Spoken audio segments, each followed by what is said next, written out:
chuang thabi asi zung zal e ka her mi viante kha ka pek di adot na chunga ka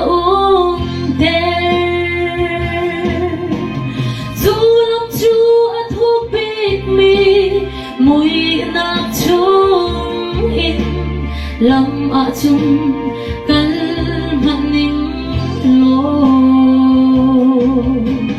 ka thin phango ti o ka ngelo Nazareth lily pad kan tro du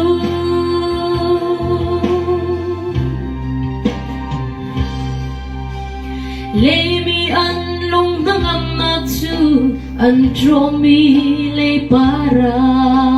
asi si se kay ka thin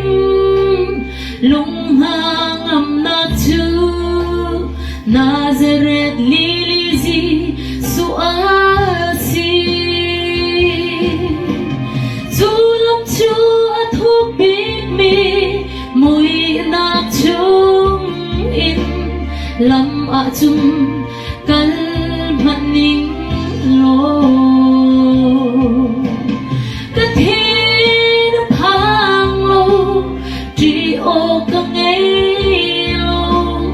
Nazareth lily pad kan tro nu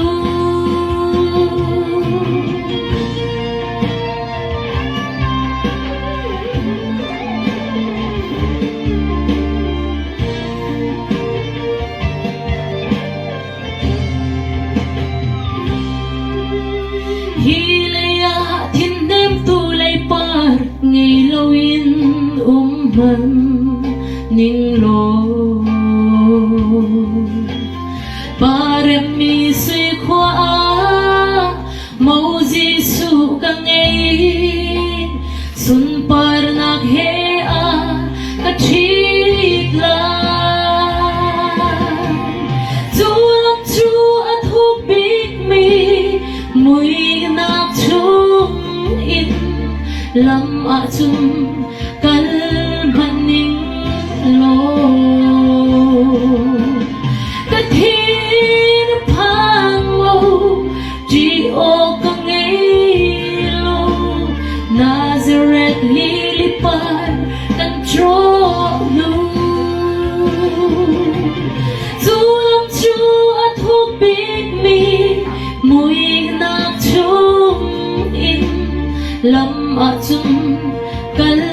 maning lo ka thin phang lo ti o ka ngei lo